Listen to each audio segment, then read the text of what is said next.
Hey guys, tonight we're plunging hammer first into the smoky, exhausting, and gloriously underpaid world of a medieval blacksmith.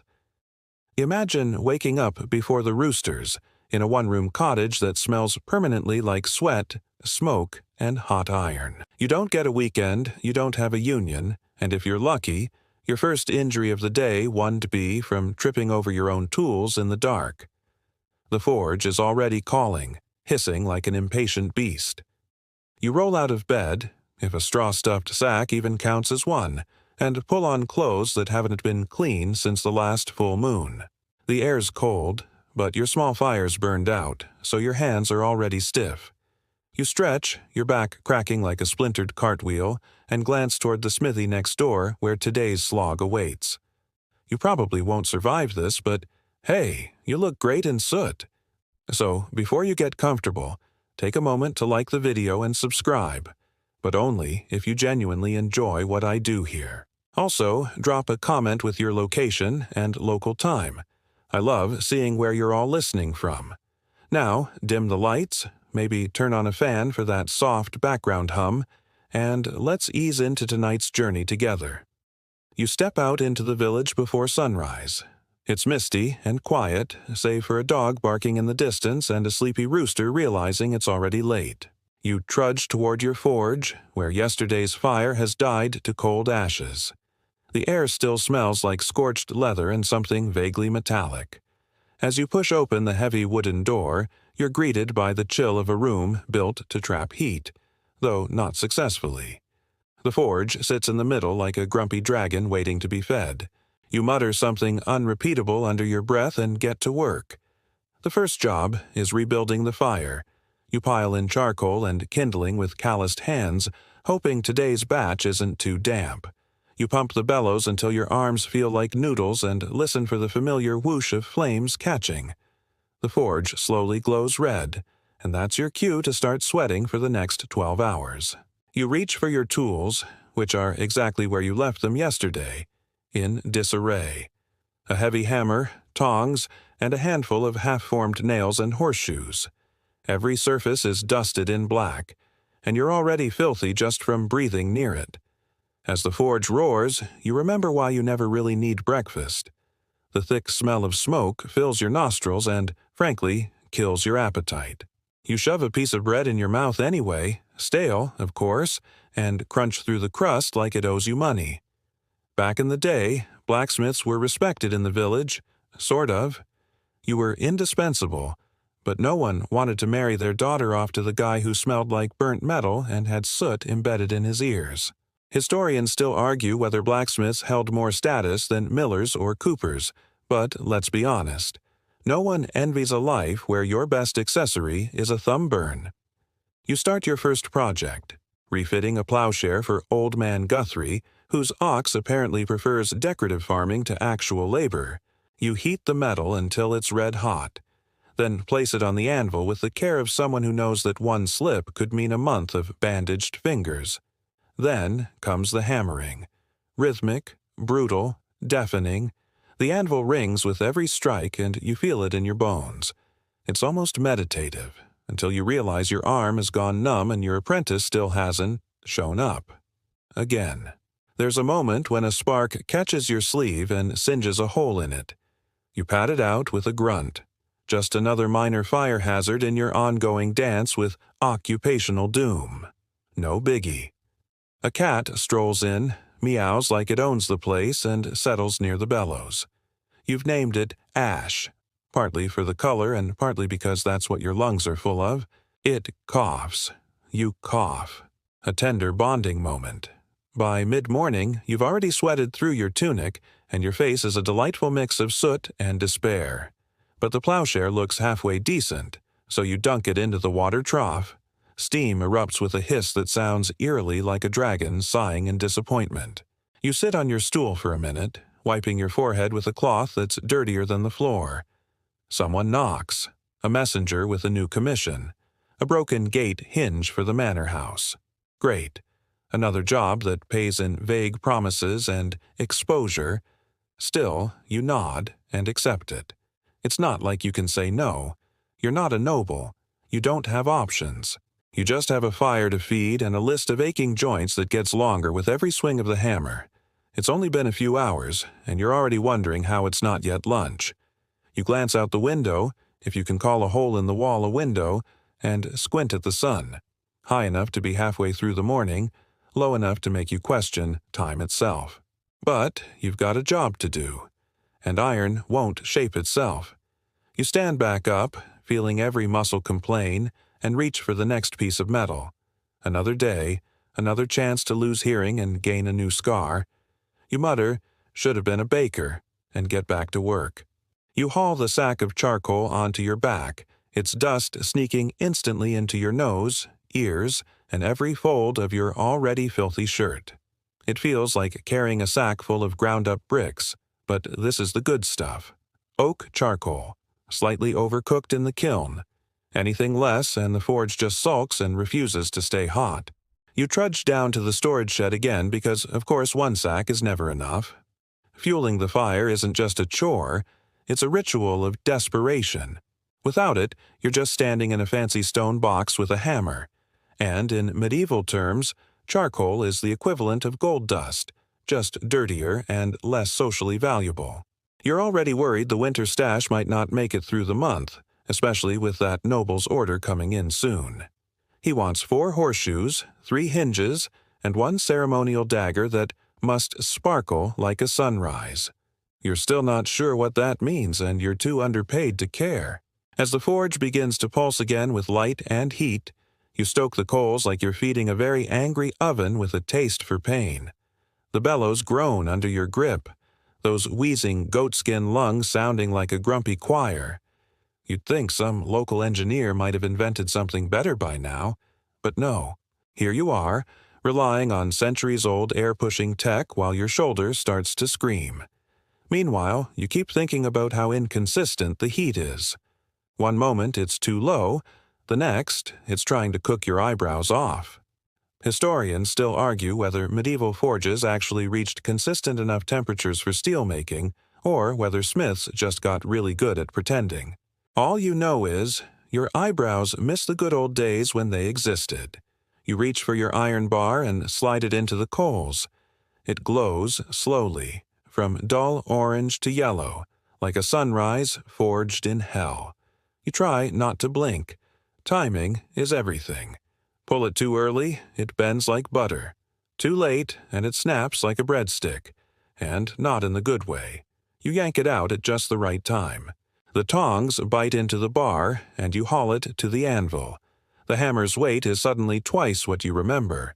Your shoulder rotates forward with a practiced twitch, and the banging begins again. Sparks fly. One lands in your hair. You ignore it.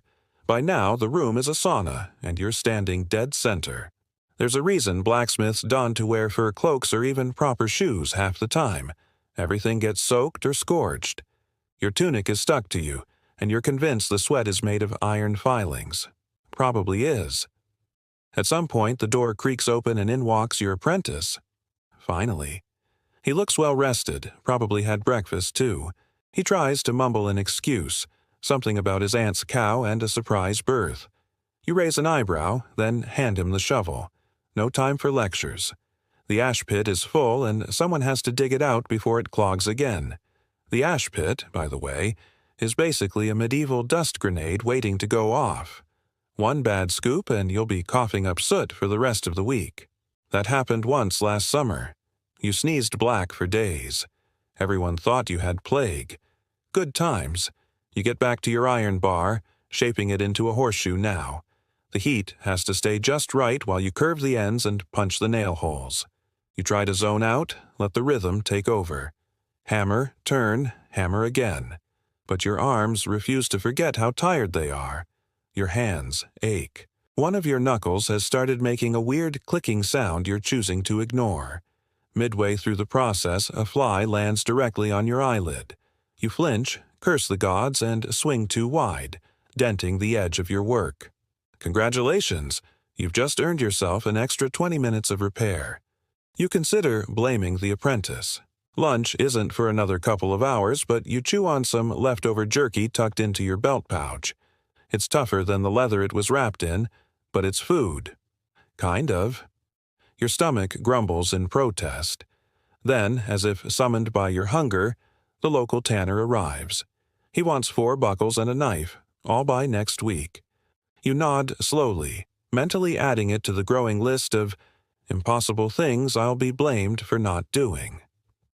He leaves behind a small pouch of coins, light as usual. You sit for a second, trying not to pass out. The bench creaks under your weight. A fly buzzes near your ear again. You swat blindly and miss. Ash the cat stretches, yawns, and judges you silently from the shadows. One of the forge stones is starting to crack. You noticed it yesterday but pretended it was fine. Now it's looking worse. You'll need to patch it up with clay and hope it holds. If it gives out mid-job, the whole forge could collapse, and let's face it, you don't have the coin or time for a rebuild. Also, the nearest stonemason charges like he's building a cathedral. You wonder, briefly, what it would be like to be a monk. Clean robes, quiet halls, writing stuff instead of hammering it, probably a lot less heat rash involved. Then again, monks don't get to make swords, so there's that. You sigh and lift the tongs again, dragging another bar into the fire. The charcoal sizzles, smoke curling around your boots. You shift your stance and brace yourself. Another hour, another horseshoe, another gallon of sweat, another day in paradise. You're 3 shoes in, 1 to go, and you've already started bargaining with the forge itself. You mutter things like, "Just stay hot for 20 more minutes and I'll clean the ash pit tonight." Of course, the forge doesn't care. It doesn't know mercy. It roars, coughs, and sends out another burst of embers like it's laughing at you, and you can't prove it's not.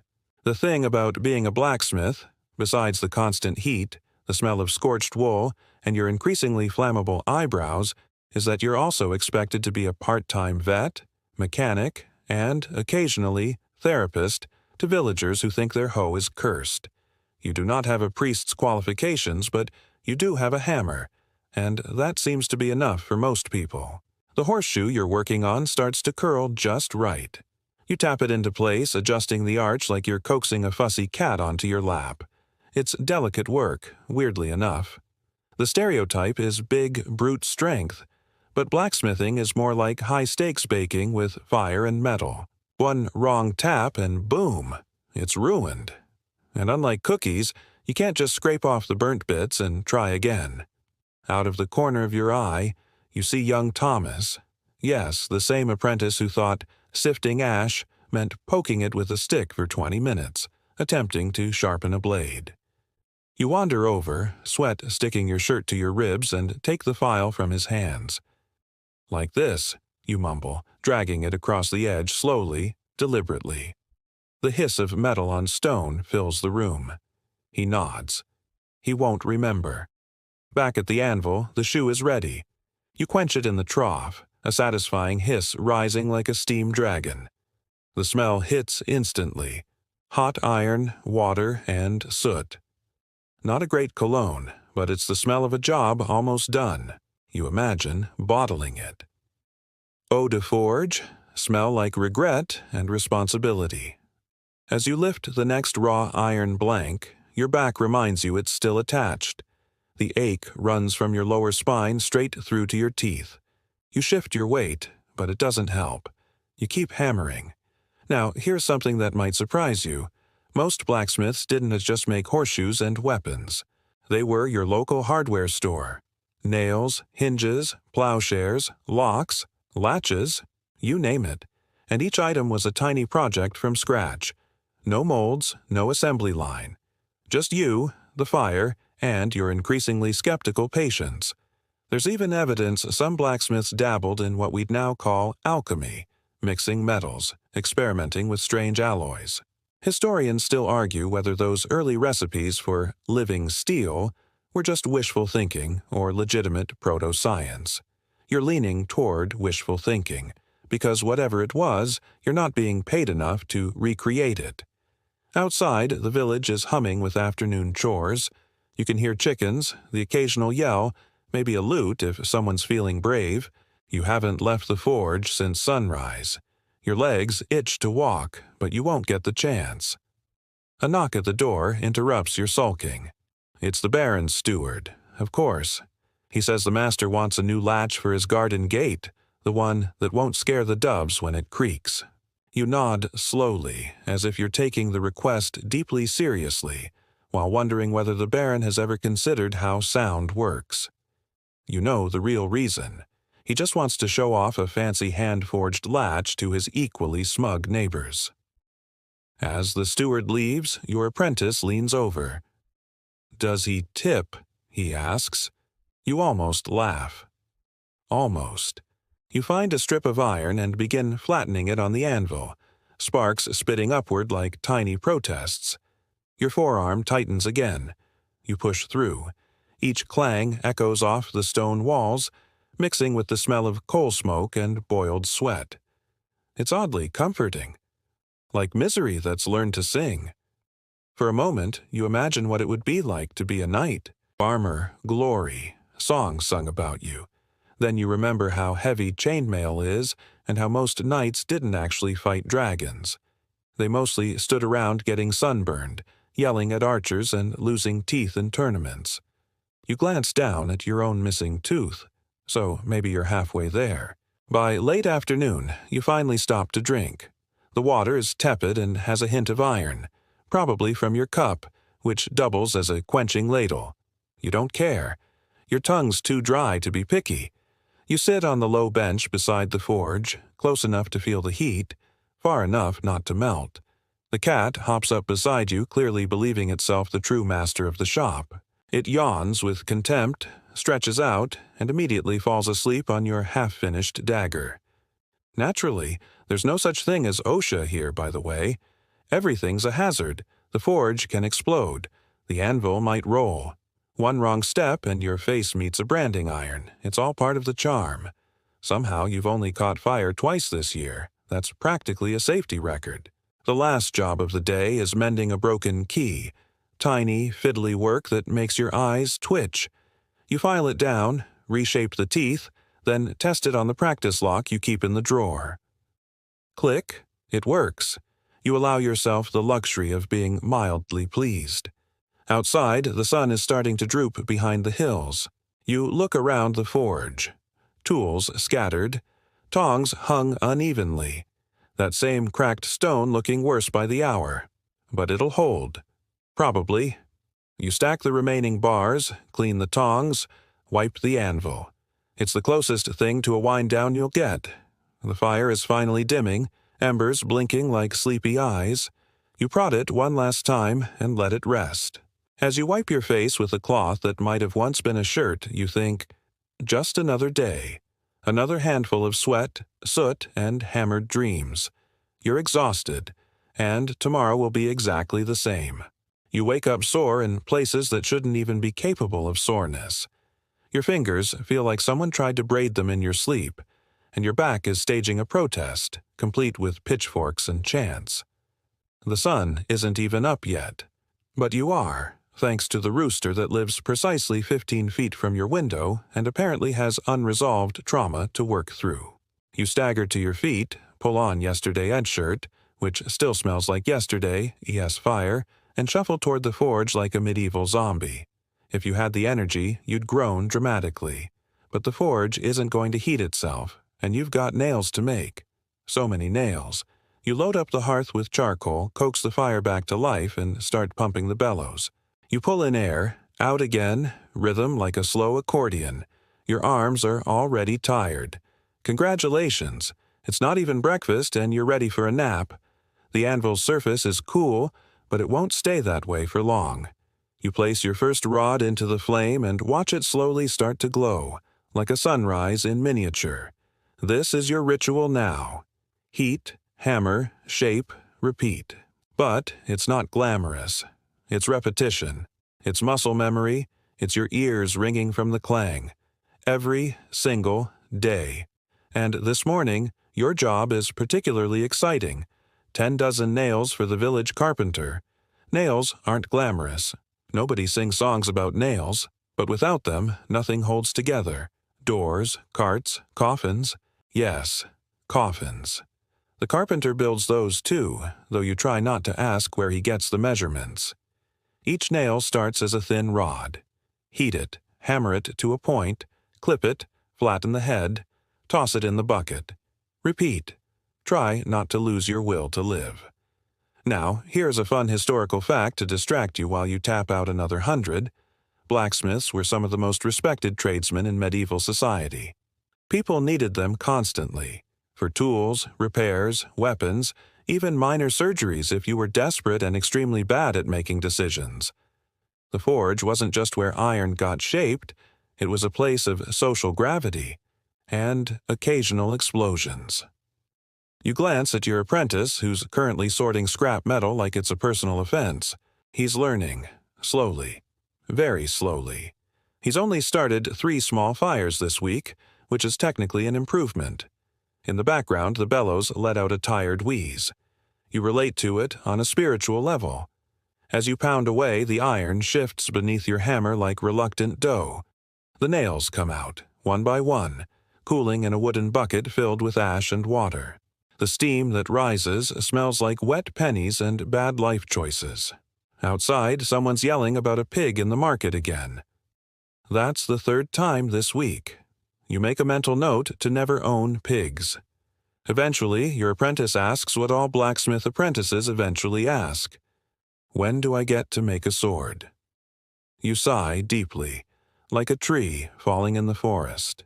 He looks at you expectantly, covered in soot, holding a crooked nail like it's Excalibur. Swords come later, you mumble, after nails, after hinges, after knowing which end of the hammer to hold. But I read. You cut him off with a glance. You don't have time for heroic delusions this morning, especially not with Baron Leoric's cart axle due by sundown, because of course it broke again, probably from carrying too many barrels of wine and entitlement. By mid-morning, your sleeves are soaked. Your lungs feel like they've been gently marinated in smoke. A traveling tinker wanders by, eyes the forge, and asks if you've got spare nails. You sell him a handful. It's not much, but it keeps the candle wax flowing. He tells you a rumor, that in the next village over, a blacksmith created a hammer that never rusts. Magic, he whispers, clearly hoping you'll be impressed. You nod politely and internally file this under dubious nonsense. Historians still argue whether such tales were early marketing schemes or just extremely optimistic gossip. Probably both. The tinker leaves, and you get back to work. Your thoughts drift as your hands keep moving. You wonder if anyone will remember your name after you're gone. Not likely, but maybe your nails will hold something important together. A chapel beam. A coffin lid, a jail cell. Legacy comes in strange shapes. By midday, your stomach is growling louder than your apprentice's attempts to sing while sweeping. You toss him a crust of bread and take one for yourself. It's dry, but it's food. You dunk it in the trough to soften it, which definitely isn't gross if you don't think about it too long. After lunch, you switch to working on the Baron's axle. It's cracked near the hub. Classic lazy wheelwright issue. You remove the old iron bands, recast a new one, and fit it with the patience of a saint and the vocabulary of a sailor. You manage not to yell when you smash your thumb, mostly because you're too tired to raise your voice. Your apprentice watches, fascinated. How do you make it fit perfectly? You shrug. Mostly anger, some guesswork. He laughs. You don't. By now, your body is humming, not with energy, with vibrations. Your hands have memorized the weight of the hammer, the angle of the tongs, the squeal of metal under pressure. It's a strange intimacy, being this familiar with things that can hurt you so easily. You finish the axle, let it cool, and roll it onto the cart out back. The steward will pick it up later and pretend the Baron forged it himself. You've learned to let that slide. Nobles need their stories, just like blacksmiths need theirs. As the light begins to shift, so does your mood. You're no less tired, but there's a satisfaction in the pile of work behind you. Dozens of nails. One repaired axle. And the forge didn't collapse into a fiery crater. That's a win in your book. You douse the embers, rake the coals, and watch the glow fade like a dying star. It's peaceful, in a scorched earth kind of way. The tools go back to their hooks. The cat resurfaces from behind the woodpile, annoyed that you made noise. Again. You stretch once more, spine crackling like kindling, and prepare for whatever tomorrow decides to throw at you. Because in the life of a medieval blacksmith, nothing is guaranteed, except soot, sweat, and the occasional flaming horseshoe. By the time evening sets in, the sky bleeding out in streaks of ash and orange, you're ready to collapse into the nearest bale of hay and cease to exist for at least a century. But no, because it's shoeing day. And guess who forgot? You did. Of course you did. Because the universe delights in its small cruelties, and so do horses. You trudge across the yard, every muscle in your legs arguing with your brain. The stable hand waves at you like you're not currently having an existential crisis, and then gestures toward the world's most annoyed mare, who has been stomping like she's auditioning for a medieval tap dance review. You squat down and lift her hoof, very carefully, because one bad move and she'll kick you into next Tuesday. Or, possibly, last Tuesday. Time is meaningless when your face is in a hoof's blast radius.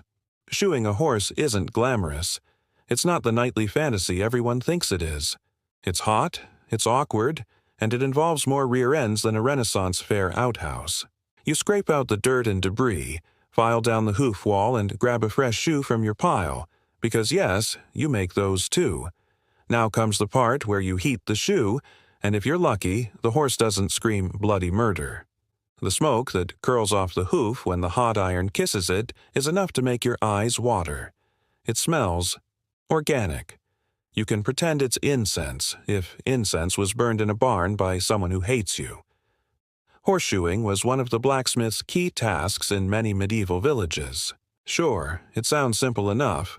Metal meets hoof, but it's delicate, dirty, and dangerous.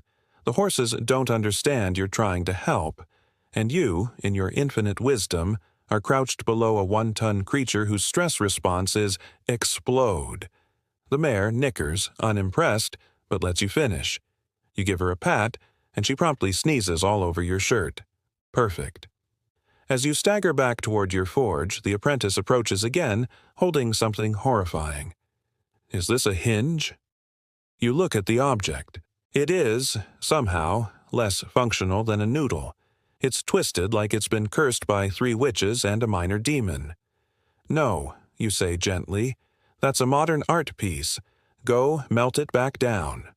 He nods solemnly. He's learning. Kind of. You suppress a sigh. Inside the forge, it's twilight, and the embers have cooled enough to glow more than roar.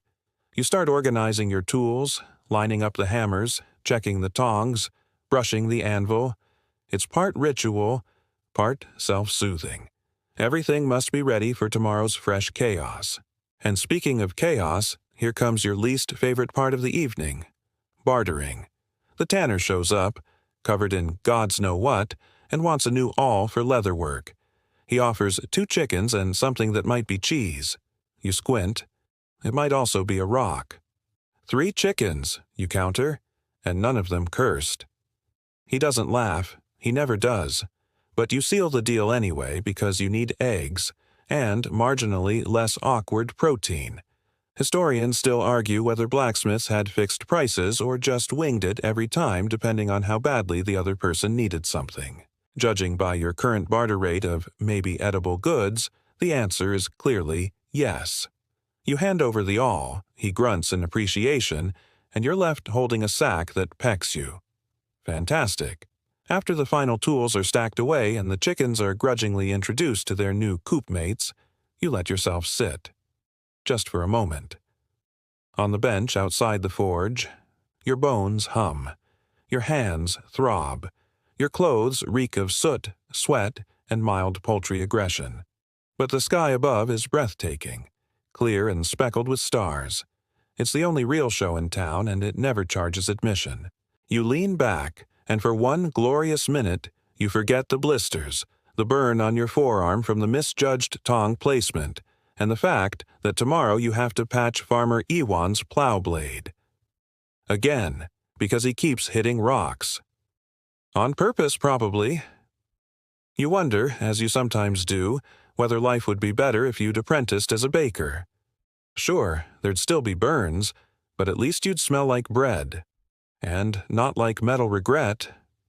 Still, there's something comforting about it all. The rhythm of it. The spark and clang. The way iron sings when struck just right, even if no one notices. Even if your hands are permanently stained and your hearing is 20% worse than it was last year. You stretch once more. The stars stretch with you. You think about how blacksmiths were often believed to have mystical powers. After all, they could turn earth into tools, metal into might. Some even whispered they could trap spirits in swords, which honestly feels a bit dramatic. But who are you to argue? You once saw a blade hum after being quenched, and you're still not convinced it was wind. The apprentice emerges with a pail of water and sets it by the door. He's limping slightly, burnt himself again. "I'll remember next time," he says, sheepish. You nod. You won't scold him. You did the same thing once, long ago, and someone else just raised an eyebrow and handed you a salve. You reach for the jar of goose fat and herbs. It smells like boiled sadness, but it helps. There's one last thing to do tonight. Check the iron stock. You count the bars, make mental notes about what's running low. Copper's nearly gone. Tin's holding steady. You'll need to write a letter to the traveling merchant. Or bribe someone who can write one for you. You're better with hammers than quills. Finally, you drag yourself inside your modest hut. It's not much, just a straw mattress, a lopsided table, and a shelf with your 3 prized possessions. A smooth stone from the river, a rusted coin, and the first nail you ever forged. It's ugly, it's crooked, and you wouldn't trade it for a king's ransom. You collapse onto the mattress. Your knees creak. Your spine audibly negotiates its terms of existence. You lie still, eyes half open, listening to the crackle of leftover embers and the faraway sounds of the tavern crowd. Someone's singing badly. Probably the shepherd again. The chickens rustle in their coop. The stars shift overhead. And you, soot-covered, blistered, and slightly horse-scented, let the weight of the day sink into your bones. You'll dream of molten rivers and hammer songs. Or maybe just sleep so deeply you forget your own name.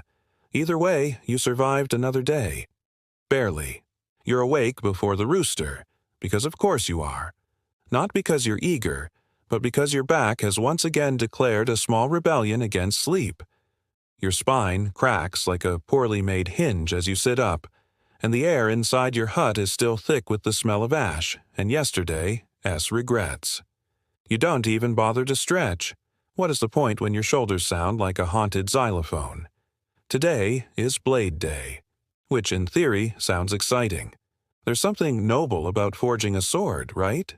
All that legendary clanging, sparks flying, a hero waiting at the end of it to use your creation to slay dragons or, more realistically, argue with a tax collector.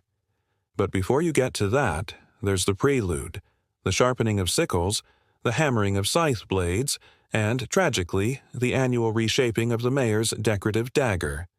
Decorative, as in, he doesn't even use it to cut cheese, but he wants it to gleam like a beacon on his belt, and he likes to drop it. Repeatedly. You trudge to the forge where the apprentice is already standing, holding a crooked blade like it's a dead snake. It's, wobbly, he says. Understatement of the century. It looks like it was forged by someone who lost an arm wrestling match to a drunk eel. You take it from him, sighing. We'll fix it. The forge is warming up, the coals beginning their slow orange glow. You feel that familiar rise in temperature, the comforting sizzle of sweat before you've done anything. You roll up your sleeves, already soot-streaked from the hut's dusty air alone. Today, goal is simple. Survive the morning with all 10 fingers and maybe, just maybe, produce a blade that doesn't shame your ancestors. Sword-making in the medieval world wasn't for the faint of heart. It was less about artistry and more about controlled chaos. A mix of carbon, brute force, careful temperature management, and repeated pounding, not unlike a bad Tinder date. You heat the iron bar, your breath syncing with the bellows as your apprentice pumps them rhythmically. The glow reaches that sweet cherry red, and then you begin the dance. Hammer meets metal. Again, and again, and again. You have to draw the blade out, lengthen it without thinning it into a glorified butter knife. Every strike is calculated, even if your arm feels like it's being slowly torn from the socket. Your shoulder pops. You ignore it. The blade is beginning to take form, slightly curved with a taper toward the point. It's beautiful, in the way a newborn animal is beautiful. Not quite there yet, but full of potential and violence. Your apprentice hovers with tongs, eyes wide. Can I? No. Historians still argue whether blacksmith apprentices were paid, overworked, or just there to absorb blame like squishy little lightning rods. You suspect the truth is all three. The blade moves from fire to anvil and back again. You edge closer to the grindstone, prepping for the next stage, sharpening, which is a lot less glamorous than it sounds. It involves spinning rock wheels, flying sparks, and the ever-present risk of shredding your fingers like parmesan. You press the blade to the wheel. The hiss and screech are satisfying if mildly traumatic. Eventually, the metal is quenched, plunged into water or oil depending on the steel and your level of emotional stability. Today, it's water. The steam rises like an angry ghost. The blade screams. You flinch, even though you've heard it 100 times. The quenching process is tricky. Too fast, and the metal becomes brittle. Too slow, and it's soft. Historians still argue whether early blacksmiths truly understood the metallurgy or just got really good at winging it. Judging by your methods, you're in the latter camp. While the blade cools, you finally allow yourself a quick sip of something that's mostly water and only possibly stagnant. Refreshing. In a time-travel-induced nightmare kind of way. Now comes the handle. You select a piece of wood that doesn't look like it, has been gnawed on by rats, and begin carving. The apprentice hands you the wrappings, leather strips from the tanner, probably still scented with something unspeakable. "You want to try wrapping it?" you ask. His eyes light up. "Really?" "No, but I need to sit for 5 minutes without standing up and screaming." He nods solemnly and gets to work, wrapping the hilt in uneven spirals while you lean back, listening to the forge hiss and pop like a cranky old man telling stories. You let your mind wander, thinking about the sword's eventual owner, probably a knight, or a squire, or maybe a merchant trying to impress a girl in the tavern. The blade won't care. It'll live its life sheathed in some belt, occasionally drawn during festivals or duels. You made it. It will outlive you. A blade is like a fingerprint, forged by one hand, shaped by sweat and chance. Some become legends, others just curios in dusty halls. Either way, they start with you.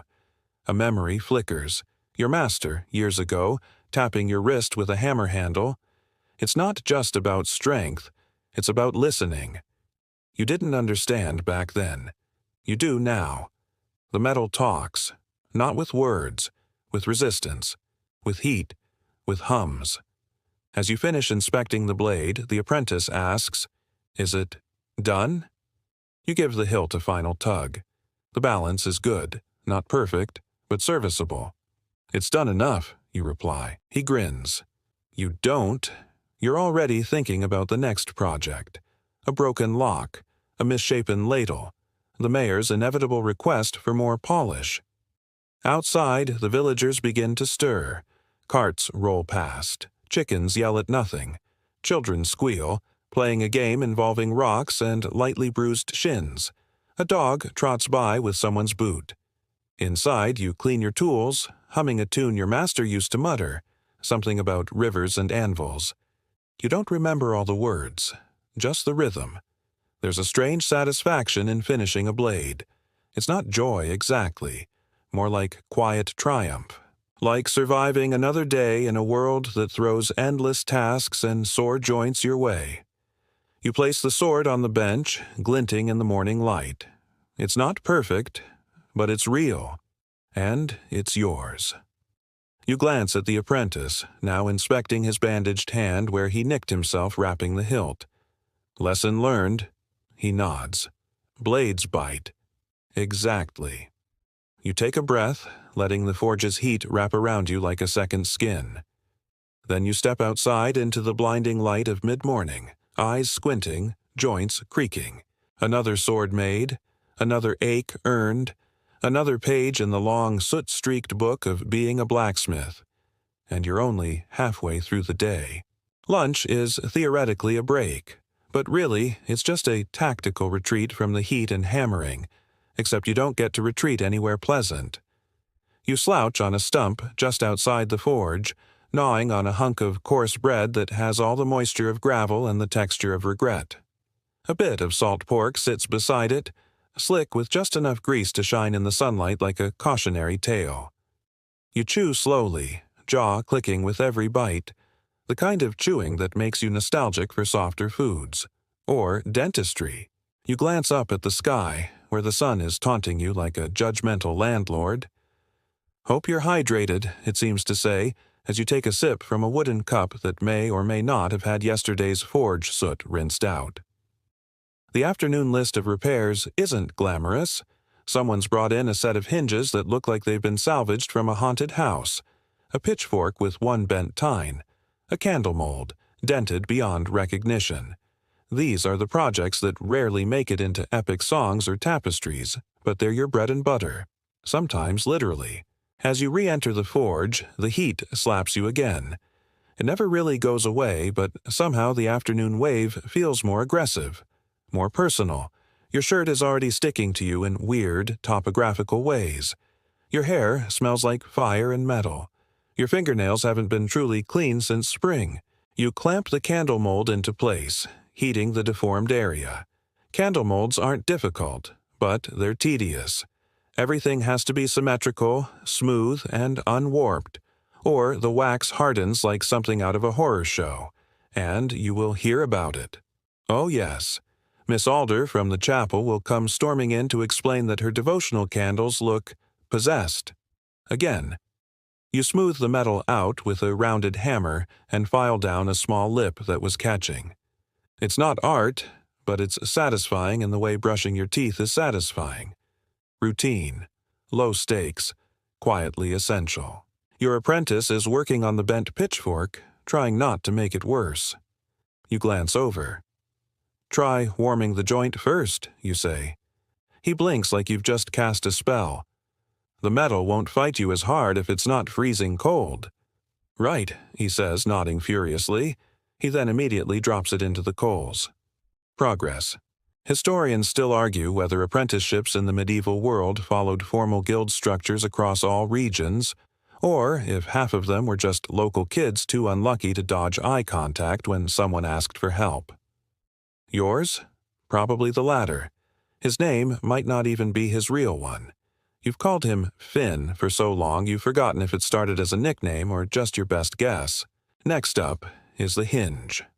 Old iron, rusted at the joints with a curve that should not be curving. You soak it in vinegar water for a moment, then bring it to the flame, gently easing the stubborn bits back into obedience with a hammer designed for finesse. The irony of forging delicate corrections with something called a planishing hammer never escapes you. Sounds almost polite, doesn't it? Planish. As if the hinge politely asked to be uncrooked. As you work, your mind drifts. Being a blacksmith isn't what you thought it would be when you were young. Back then, it looked like control. Power, sparks flying, metal bending, people depending on you. But what it really is repetition, smoke, listening, understanding what someone meant when they said, "It feels weird when I turn it," and translating that into "the plowshare angle is wrong" and pulling too much soil. Quirky fact of the day. Some smiths reportedly whispered to their tools, not out of madness, but belief. that the items held spirits, or perhaps simply memories. You've caught yourself doing it too. A soft, "Come on now," when a stubborn bolt won't thread. Or, "That's it," when the iron finally folds just right. It's not superstition, it's partnership. The pitchfork tines are almost back to parallel. Finn looks mildly proud. He holds it up like a fisherman with a decent catch. You nod. Better. You remembered the heat this time. Still looks wonky. You're not wrong, but it's less wonky. That's progress. He grins and sets it down, wiping his hands on a cloth that was probably white before the Crusades. You return to your bench, where the next tool awaits. A strange double-hooked blade from a traveling shepherd. No idea what it's used for. Possibly herding dragons. The blade is dull, nicked, and smells faintly of sheep and indecision. You sharpen it slowly, carefully. The shape doesn't lend itself to easy angles, so you have to improvise. Historians still argue whether some regional tools had unique smithing standards or if local artisans just kind of made it up as they went. Honestly, after years of forging, you suspect it's both. You've made items for war, peace, ceremony, and cow-related emergencies. There is no user manual. Just instincts, passed down through grime-stained memory. By the time the shepherd's mystery hook is done, you can barely feel your arms. They've become long, hot noodles of effort. You slump back, staring at the forge's mouth, where the coals pulse gently. Still alive, still hungry. You wonder if you'll ever be able to sleep without dreaming of hammer strikes and orange glows. Probably not. But there's comfort in the rhythm, even if your hands ache constantly and your skin has forgotten what it's like to not be slightly burned. Outside, the village is settling into late afternoon patterns. Kids are being herded home. The baker's wife is yelling again, probably at the baker. A cart rolls by with wheels that sound suspiciously loose, likely headed your way tomorrow. The apprentice asks, "So, what happens if we run out of iron?" You raise an eyebrow. "We make do, reforge, patch, beg. Do you think there'll ever be a time when we don't need a blacksmith?" You look at your soot-black hands, the scar along your thumb, the line of half-finished tools behind you. "Maybe," you say. "But I hope not. I'd be very bad at anything else." He laughs. You do too, a dry sound that might also be a cough. You bank the fire a little, letting it rest for the evening. There's still more to do before dark, always more, but for now, you can pretend there's a pause. Just long enough to breathe, to stretch your back, to wash your hands in a basin that's seen better days and worse water. As twilight leans over the village like a tired friend, you sit on your bench again, letting your muscles hum. The tools are quieter now, the air cooling slightly. The forge's glow softens, less aggressive, almost kind. You made it through another half-day. A parade of metal things slightly less broken. Progress measured in smooth hinges and straightened tines. No songs will be written. No lords will applaud. But the village creaks on because of work like yours. And that's worth a sore shoulder or 3. You're deep into the evening shift now. The twilight hour where the forge's glow becomes the room's only light source, flickering across every soot-streaked surface like a dying star. Outside, the air finally cools, but inside the forge, it remains stubbornly warm, like a clay oven that refuses to admit it's no longer needed. You roll your shoulders, feeling every pop and protest, and drag out the final few pieces of the day's workload. Horseshoes. There's something poetic about ending the day making shoes for a creature that does more walking than you do, even though your feet feel like they've auditioned for a medieval remake of Die Hard. You sigh, pick up a blank horseshoe, and hold it to the fire until it glows that familiar molten orange, like sunset dipped in lava. It's said that blacksmiths were once seen as a sort of magic worker. After all, you're shaping metal with fire. You're making tools out of raw earth and flame. And sometimes you're literally nailing shoes to hooves without the horse murdering you. That alone earns some street cred. You bring the hot metal to the anvil, hammer poised. Each blow rings out into the twilight like a soft drumbeat. There's a rhythm to this kind of work. You're not rushing. You're just continuing. Like a song that's been passed down for generations and never ends, just flows. You finish shaping the first shoe and quench it in the barrel, the hiss of steam releasing like a sigh. It's one of the more satisfying sounds of your day, right next to a tool that doesn't squeal when you bend it, or a hinge that fits on the first try. You remember one of the oddest commissions you ever got. A monk from the abbey once brought in an iron cross that had warped in a fire and asked you to straighten it without angering the saints. No pressure. You remember polishing it until your hands bled, and you half-whispered apologies to St. Lawrence the whole time, just in case. The cross came out fine. Whether the saints were pleased is still under review. Historians still argue whether blacksmiths like you held semi-sacred status in rural villages because of your mysterious ability to tame fire, or simply because you were the only person who could fix a broken plow before planting season. Either way, you're a little like the village wizard, except instead of a wand you carry a pair of tongs and a tendency to smell like bacon that fell into a fireplace. You start on the second horseshoe. This one needs a custom curve. Someone's horse is walking like it's got jazz hands. You sigh and adjust the heel cocks, reshaping it just enough to suit the poor beast.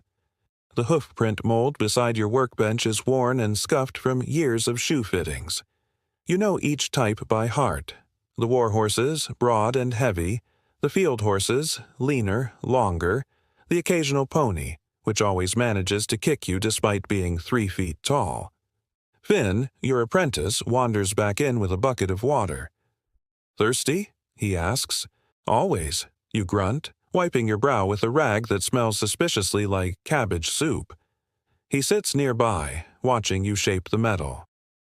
"Why do we use this shape for horseshoes?" he asks, clearly stalling from finishing his own work. "Because the horse won't wear stilettos," you mutter. Then, with a smirk, you add, "The U shape mimics the hoof's natural curve, helps distribute weight, keeps the horse from turning its ankle on a rock and suing us." Suing us? Metaphorically. He nods like he understands. He does not. The second shoe is done. You hold it up, admire it briefly, then set it aside to cool. The horse it's meant for comes tomorrow, owned by a merchant who smells like expensive spice and distrust. You know the type. Wears gloves so he doesn't have to touch money directly. Will ask for a discount anyway. There's a lull now. The fire's embers glow softly, needing less attention. You wipe your hands and sit on your workbench, stretching your arms until your shoulder audibly clicks like a wooden chest opening. The sun's gone, replaced by stars and the faint sound of a lute drifting through the village square. You think about your reputation. Not fame, really, just the kind of quiet respect a person earns by fixing things that no one else understands. Kids run past your door pretending to be dragons, waving sticks. One of them calls your name like it's a magic spell. Maybe it is. Quirky tidbit. In some areas, blacksmiths were believed to keep away evil spirits. Horseshoes were nailed above doorways, not just for good luck, but for protection. Somewhere along the line, iron became the symbol of strength, resilience, and banishment of the uncanny. Probably because no demon wants to deal with someone who works near fire all day and owns 20 hammers. Finn finally gets up to finish his tool polishing. He's working on an old scythe blade, trying not to slice himself open in the process. He hums a tune off-key, something vaguely about barley and girls with ribboned hair. You smile. He's not fast, but he's persistent. That counts. You check your to-do list scratched onto a piece of scrap wood. 2 more shoes, a kitchen hook for the baker's wife, and something cryptically labeled Father D's weird bell thing. You do not want to ask what that means. But it's late. Too late for more work. Even you know that much. You rake the coals into a tight bundle, bank the fire for tomorrow, and cover the bellows. The forge settles with a few last pops and creaks, like an old man tucking into bed. You wash your hands again, watching the soot swirl down the basin like melted shadows. Your hands are lined, cracked, stronger than they used to be. Outside, the air is cool, almost gentle. You step out for a moment, breathing it in. The sky stretches wide above you, stars blinking like sleepy eyes. Somewhere, an owl calls. "Do you think I'll ever be as good as you?" Finn asks behind you, rubbing soot off his face with a grimy sleeve. Futile. You shrug. If you keep showing up, maybe. That's the secret. He nods, thoughtful. Then, "Do you think the forge will still be here in 100 years? You chuckle. "If it is, it'll probably still be full of half-finished projects." The boy grins. The village has mostly gone quiet now. Just you, the lingering glow of the forge, and a sky full of stories no one will write. You head back inside, stretch your spine one last time, and light a small oil lamp near your bed in the back corner. You strip off your leather apron, toe off your boots, and collapse into the straw mattress with a groan that shakes the mice. Another day survived. Barely. You don't get much rest. Before the rooster even thinks about crowing, your body drags itself out of bed like it's on autopilot. Your back cracks like a rickety drawbridge, and your knees chime in with their daily protest. You grope around in the half-dark for your shirt, which is somehow both stiff with sweat and mysteriously damp from condensation. Ghosts. You don't have time to investigate. It's another day at the forge, and unfortunately, blacksmithing doesn't come with paid time off, spa days, or ergonomic chairs. You don't stretch so much as groan in stages, dragging your aching feet toward the still-warm forge hearth. The embers from last night are holding steady, just enough that you don't have to restart the fire from scratch. Small miracles. You add fresh charcoal, work the bellows a few times, and watch as the orange glow surges like breath returning to a slumbering beast. The flames lick up with a soft roar. Morning has officially begun. The first knock comes before you've even chewed your stale bread. It's the baker's wife. Her copper kettle handle snapped again. She offers you a tart as payment, and honestly, it's not a bad trade. You nod, accept the kettle, and try not to notice the icing stuck to your calloused fingers. There's something deeply humbling about fixing someone's breakfast equipment while you're still technically barefoot. Historians still argue whether blacksmiths operated as community linchpins out of civic duty or simply out of necessity. But one thing's certain. If it's made of metal, it'll find its way to your doorstep. From horseshoes to hinges, sword hilts to soup ladles, your workday doesn't have neat categories. It's a patchwork quilt of everyone else's problems, waiting to be held over a flame and hammered into something useful. You hammer out the kettle handle with a few satisfying clinks, reattach it with a rivet, and send the woman on her way with a nod. She hands you a second tart for the road and whispers that Father D is coming by soon with something strange. Again, you take a bite and mentally brace yourself. There's a bit of calm mid-morning. You use it to do the small maintenance work no one else notices. Tightening the bolts on your bellows, scraping out ash, reorganizing your tongs by size, which, frankly, you'll undo within 10 minutes. It's like folding socks in a tornado. Then, right on cue, Father D appears, cloak swishing, sweating profusely, and, of course, holding something wrapped in cloth. "It's a reliquary box," he whispers, as though the saints themselves might overhear. But the clasp no longer functions. You gently unwrap the object. It's a small, ornate metal box, meant to hold bone fragments of a saint, or so you assume. The clasp is delicate, bent out of shape, and clearly wasn't built to be opened by clumsy monks with too much enthusiasm. You set it on the workbench and examine it. "So, you want it to close again? And open," he says with an urgent nod, but reverently. You raise an eyebrow. "You want me to make it close reverently?" He doesn't laugh. You sigh. While working, you notice the delicate etchings, crosses, vines, and a stylized lion that looks more like an offended cat. Probably symbolic, or possibly the result of a very tired engraver. Quirky tidbit. Some medieval people believed that blacksmiths could see into the truth of metals, like whether an iron relic had been blessed or cursed. You don't put much stock in that, but there was that one time your tools mysteriously rusted overnight after you insulted a bishop's spurs. Coincidence? Maybe. But you stopped insulting clergy footwear after that. You repair the clasp with surgical precision, gently heating it and reshaping the hinge so it opens and closes with a click that even Father D admits is satisfyingly reverent. He pays you in apples and a whispered prayer. Not exactly coins, but your pantry doesn't argue. The day wears on. You re-shoe a skittish mare whose owner swears it's just nervous as it tries to bite your thigh.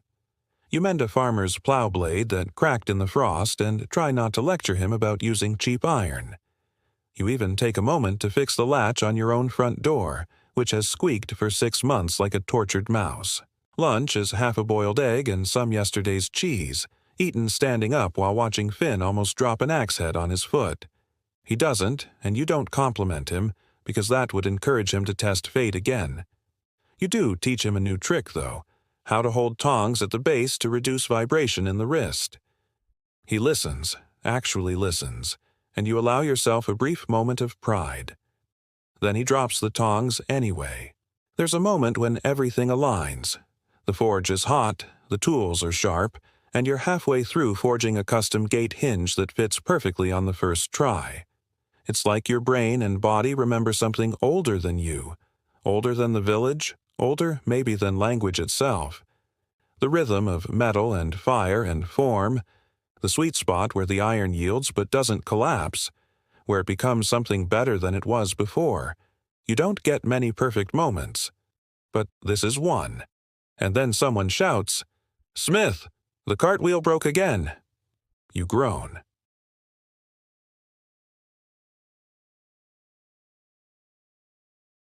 By now, your arms feel like they've been replaced with cooked eels.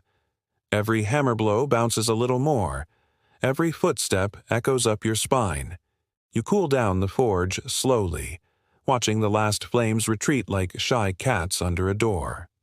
The sky outside is turning that soft shade of medieval indigo, dotted with stars just beginning to blink to life. You pour yourself some weak ale, which tastes like bread juice and regret, and lean back against the forge wall. And for a few quiet moments, you just breathe.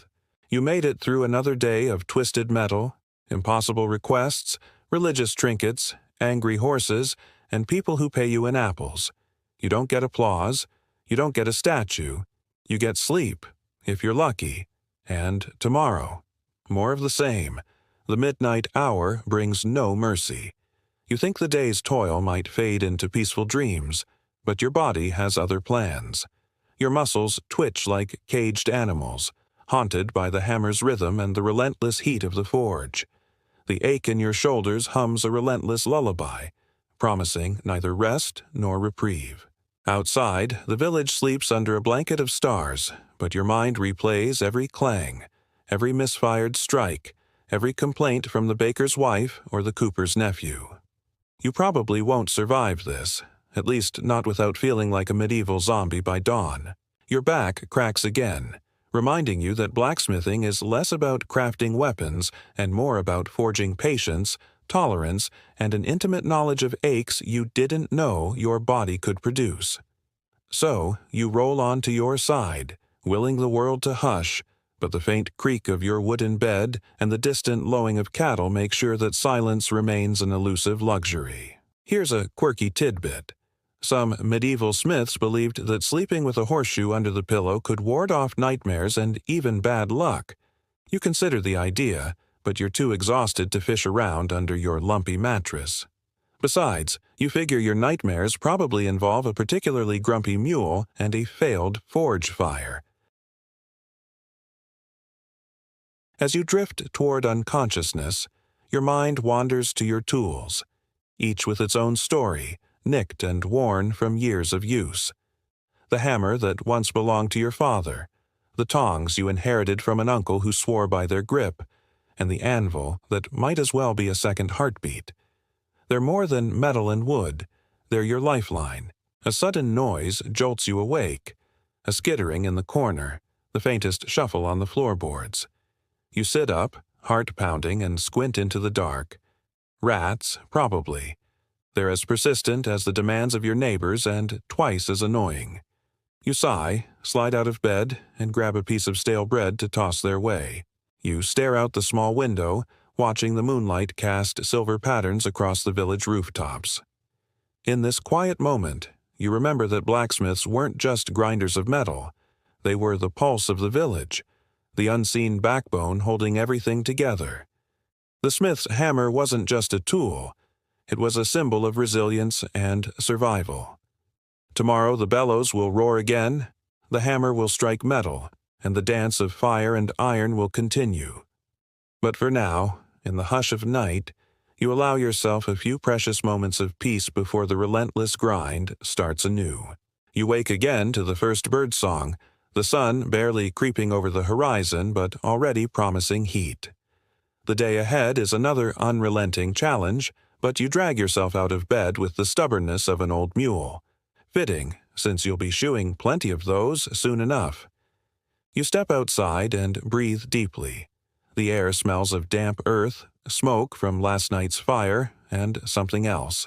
A faint hint of herbs from the apothecary's garden down the street. Your lungs fill with the rough blend, and for a moment you almost forget the grind awaiting you. Your hands ache before you even touch a tool. It's a dull throb that settles into your bones, reminding you that blacksmithing is less about strength and more about endurance. One good hammer blow can't fix what days and months of wear have done to your body. Today, you're tasked with crafting a sword. Not just any sword, but one commissioned by the local lord's squire. The pressure is palpable. One misstep, one uneven edge, and you're not just ruining a weapon. You're potentially endangering a life. The smithy's heat presses in on you as you stoke the forge, the flames dancing with a hungry energy. Sweat beads on your forehead, trickling down your neck and stinging your eyes. You wipe it away on your sleeve and pick up the glowing steel rod, feeling the weight of tradition and expectation in your palms. Historians still argue whether medieval blacksmiths were truly the unsung heroes of their communities or simply the overworked laborers caught in a relentless cycle of demand and exhaustion. From where you stand, it's a little of both. The work is vital, the hours long, and the pay. Well, let's just say it's often in kind rather than coin. A quirky tidbit. Some blacksmiths believed that certain rituals, like hammering the first strike of the day with a silver hammer or whispering prayers to St. Dunstan, could imbue their creations with luck or protection. You're skeptical, but you've been known to mutter a curse or two under your breath when a stubborn piece of iron refuses to cooperate. You heat, hammer, quench, and temper the blade in a dance that feels both ancient and hypnotic. The metal sings under your hammer, glowing from molten red to brilliant silver. Each strike is a conversation between you and the steel, a negotiation of strength and flexibility. By midday, the sword takes shape, a gleaming testament to your skill and sweat. The squire arrives just in time to admire your work, his eyes wide with a mix of awe and barely concealed impatience. You hand over the weapon with a nod, silently wishing him luck. The rest of the afternoon blurs into a series of smaller tasks, fixing hinges, repairing tools, and calming an irate mule who's decided that your anvil is the perfect place to nap. It's chaotic, exhausting, and somehow deeply satisfying. As the sun sets, casting long shadows across the village, you clean your tools and stoke the dying embers of the forge. The day's work is done, but the toll it takes on your body is written in every ache and blister. You sit back, letting the quiet wash over you. The world outside may be filled with uncertainty and hardship, but here, in the glow of the forge, there's a steady rhythm, a reminder that even in the toughest times, some things endure. The evening wraps around you like a heavy cloak, cool and dense, but your bones still hum with the day's labor. You lean against the worn wooden frame of the smithy's door, watching the village's flickering candlelight flicker and wane. The smell of soot mingles with wood smoke drifting lazily from chimneys, carrying whispers of dinners being cooked, stories being told, and children settling into restless sleep. Your hands, blackened and cracked, are proof of a life forged in flame and grit. You flex your fingers slowly, feeling the familiar ache that will surely greet you again come morning. But there's a strange comfort in it, the kind only those who've worked their bodies to the brink understand. Here's a curious little fact. Some medieval blacksmiths were known to collect pieces of their scrap metal and fashion tiny charms or trinkets, believed to ward off evil or bring good fortune. Whether this was true magic or just a way to keep their spirits lifted during long, lonely nights, no one can say for certain. Historians still argue whether these objects held real significance or were merely superstitious tokens in a hard life. The village night deepens. You hear the distant call of an owl, the soft rustle of leaves, and the occasional clatter of a restless animal. Your thoughts wander. Would you have lasted a day in the medieval forge? The answer feels painfully obvious. The relentless heat, the deafening hammer strikes, the ever-present danger of burns and injuries, none of it forgiving. Yet, despite it all, you feel a quiet pride. The blacksmith was more than just a tradesperson. They were a keeper of tradition, a maker of tools that shaped history. From horseshoes that kept armies moving to swords that decided battles, your work was woven into the very fabric of medieval life. You glance around the smithy one last time, the shadows casting ghostly shapes on the stone walls.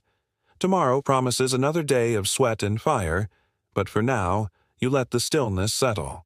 The forge is silent, but its spirit lives on in your bones, in your dreams. As your eyelids grow heavy, you take a deep breath, the cool night air filling your lungs, and allow yourself to drift into a well-earned sleep. You survived another day, just barely, but that's enough for now. The night gently folds around you, soft and unhurried, like a warm blanket pulled up to your chin. The harsh clangs of the day fade into a distant echo, replaced by the gentle hum of quiet. Your breath slows, your heartbeat steadies, and the weight of the world seems to lighten with every exhale. Imagine yourself settling deeper into a cozy nook, where the fires have dimmed and the only light comes from the stars outside your window. The aches in your muscles soften, like the final embers of a dying flame. You are safe here. The hard day is behind you now, carried away on a whispering breeze. Let the calmness seep in, filling every corner of your mind, soothing every restless thought. Soon, sleep will take you, wrapping you in its tender embrace. Rest well, traveler of time and toil, until the morning light calls you back again.